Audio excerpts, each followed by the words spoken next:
Right, hello there everybody, welcome to the Adam Clery football channel, and in case you somehow missed it, football has not just come home, but thanks to another cultural epoch from Chloe Kelly, it's bloody well stayed home. And sadly though, I didn't. I've been on a hen do in Glasgow all weekend, absolutely smashing the karaoke.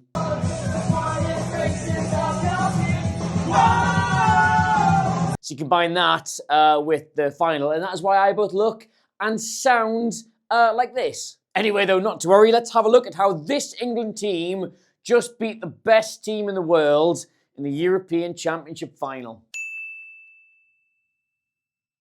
Okay, so before I do some magic tactic stuff, just a few things to lay out. England played 120 minutes in 3 consecutive knockout games in this tournament. That is over 6 hours of football, and they were in front, winning for less than 5 minutes. They were outplayed against Sweden. They really struggled against Italy. They were hanging on for dear life for large parts against Spain, and yet that is just how tournament football works. And you can win one by being the best team in it, so like dominating all your games, playing really well, scoring loads of goals, stuff like that. But you can also win one by just being the best team at it, so like never giving up, finding a way to win when there doesn't appear to be one. And England are not the former, not even close, but they're probably the best team in the world at being the latter. But how did they do it? Well, conveniently for me,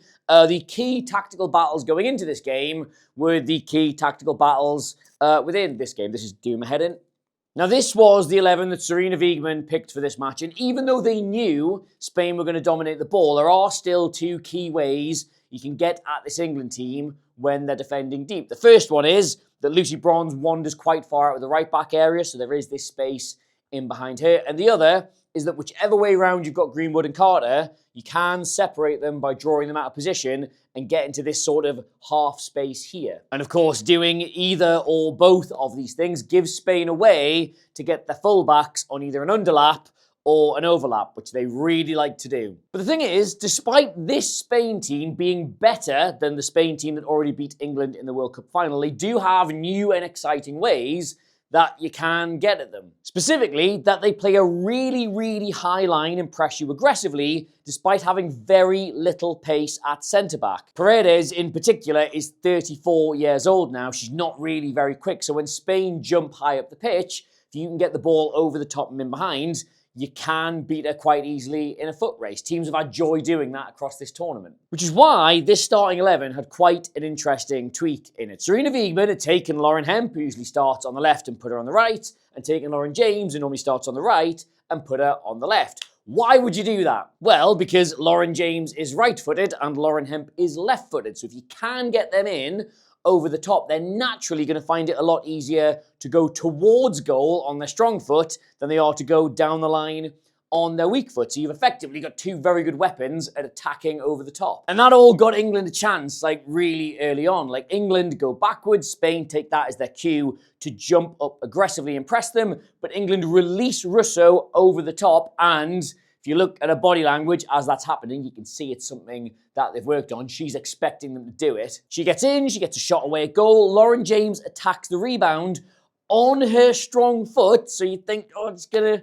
do it, but she just, she misses the ball entirely, which is obviously not ideal, but it did later transpire she was injured, so you let her off. And given that most people have written England off in this game, I thought it was an absolutely brilliant start. They got their system absolutely spot on. They were getting in behind, they were getting chances. But after that, no, Spain completely asserted themselves on this team and on this game. They pressed England player for player really aggressively, stopping them doing anything in their own half, except for Jess Carter. Perceiving her to be England's weak link on the ball, they pressed everybody else but left her relatively free, which meant that when she did get it, all of the options around her were largely closed off. And then you combine the fact she's not great at going long with the fact that Lauren James was the player on her side, was clearly injured.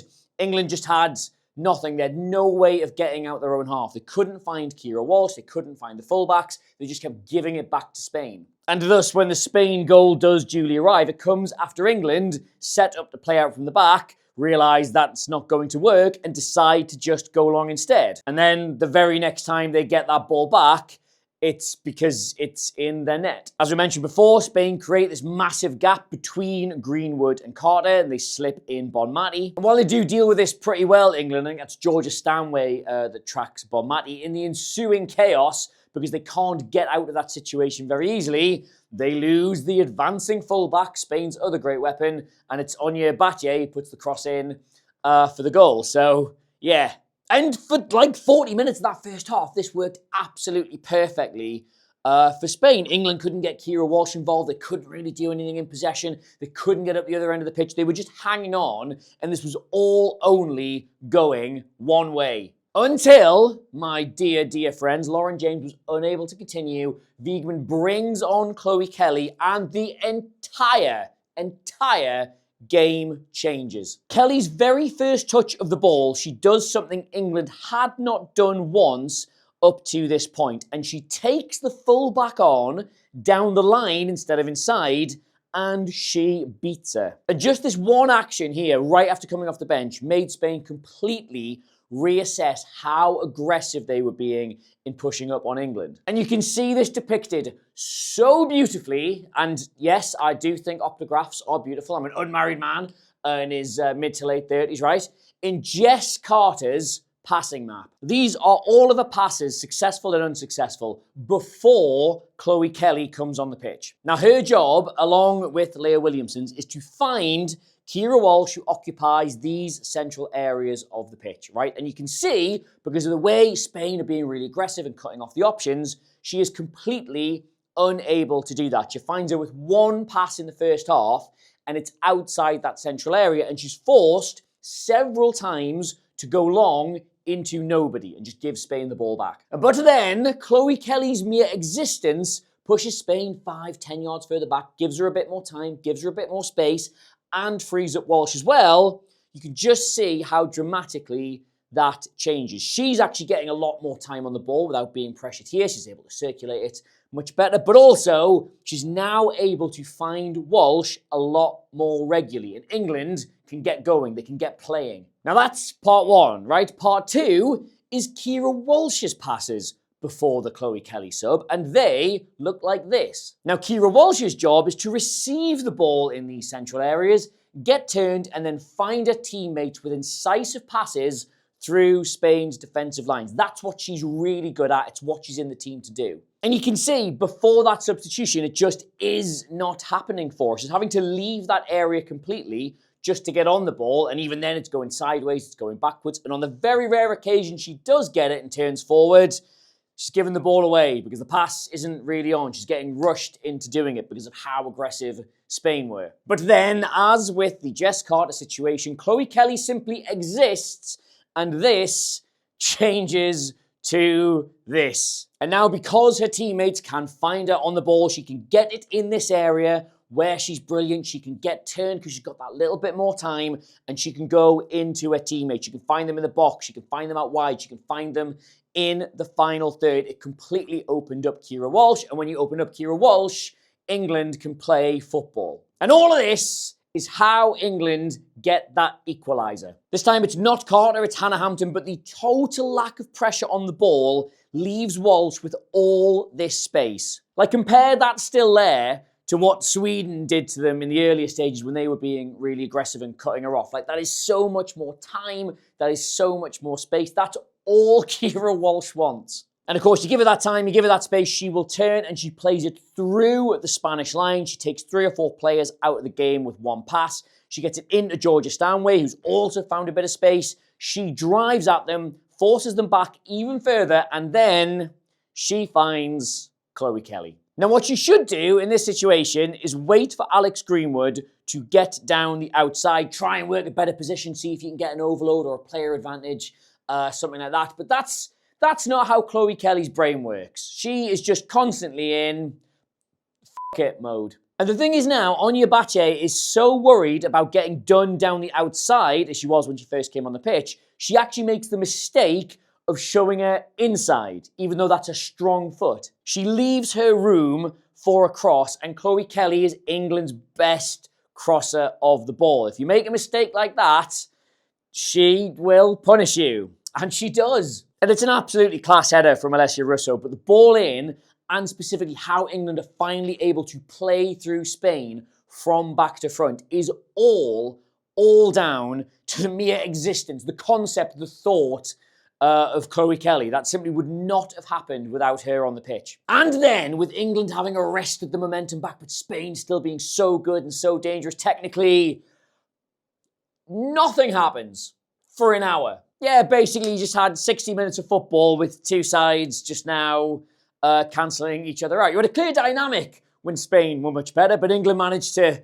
sort of balance that out, and it just, yeah, nothing. Like, no word of a lie, England have this attempted goal about 5 minutes after they score, and that is their last attempted goal for the entire game, which is obviously really bad, right? But on the other hand, it doesn't matter because they're really good at penalties. Well, I mean, I'm saying they're really good at penalties. They took 12 in shootouts across the course of this tournament and only scored 6, which is not really good. That's actually a terrible penalty conversion, but that doesn't matter because you've got Hannah Hampton. And you combine her with the fact they've really smartly embraced all these additional psychological things you can do to give yourself tiny incremental little advantages in shootouts.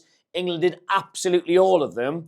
And that gives you enough to beat Sweden, it gives you enough to beat Spain, it gives you enough to beat Brazil in the Finalissima, gives you enough to beat Nigeria in the World Cup. It's not a coincidence they keep winning these. And I'm not going to start doing a whole 10-minute deep dive on what all these psychological little tricks are, but if you want to go back and watch a penalty shootout, there are a few things you can look out for. One is the goalkeeper going and getting the ball and giving it to their teammate as they're stepping up to take it, as well as other players walking them both in and out of the huddle so that they spend the least amount of time isolated. It feels like they're doing a team thing rather than the pressure of an individual thing. And there's also the time between the whistle being blown and the ball being kicked. This is something the men's team have perfected really well in the last couple of years. Give yourself 5, 10, however many seconds you want. Take a nice big breath, get your heart rate down, compose yourself, do not rush, and then take it. And if you do go back and you watch it, you'll notice England are taking a lot longer between the whistle and the kick, whereas Spain seem to be rushing themselves. It's not an exact science, but you're talking about marginal gains here, right? If that was the difference between one going in and one staying out, that's enough to win it for you. And win it, they did. That's pretty much all there is to it. Again, England were not the best team at this tournament, not even close, but they certainly were the best team at doing tournaments. They get how these formats work. They do enough. They do the right things at the right times. And now they're back-to-back European champions with being World Cup finalists in the middle. It's not an accident. And I know Sarina Wiegman has her critics, but I think she just played a complete blinder in this tournament. She was ruthless enough, for all the loyalty accusations, to get rid of Earps and Bright at the start of the tournament because they weren't going to be in her first 11, but she showed still loyalty with players like James and Mead, but then was still changing games off the bench in every single round. Do that once, you might be lucky. Do that twice, I'm not so sure anymore. Do that 3 times, it is by design. She is very, very good at this. So yes, there you go. That is how the England women's team, how Sarina Wiegman, and specifically how the very concept and existence of Chloe Kelly managed to beat the best team in world football in the European Championship final. What a nice sentence that is. Now, if you have enjoyed this video, I'm very pleased to say we'll be covering the WSL in some capacity. Can't promise it'll be loads, but I can definitely promise you it'll be some. So why not subscribe to us here at the Adam Clery Football channel, and you won't miss that. And hey, if you're just dipping into the Women's Euros because you're really excited for the Premier League season starting, then there will be absolutely loads of the Premier League and everything else as well. So if you haven't subscribed, go on, we're all having fun here. Why not? You can get me across all the social medias at Adam Clery, Clery, where there may even be additional footage of the aforementioned karaoke, but no promises on that one. Anyway, yes, England's European champions, yet again. That's really nice for everyone, isn't it? Goodbye.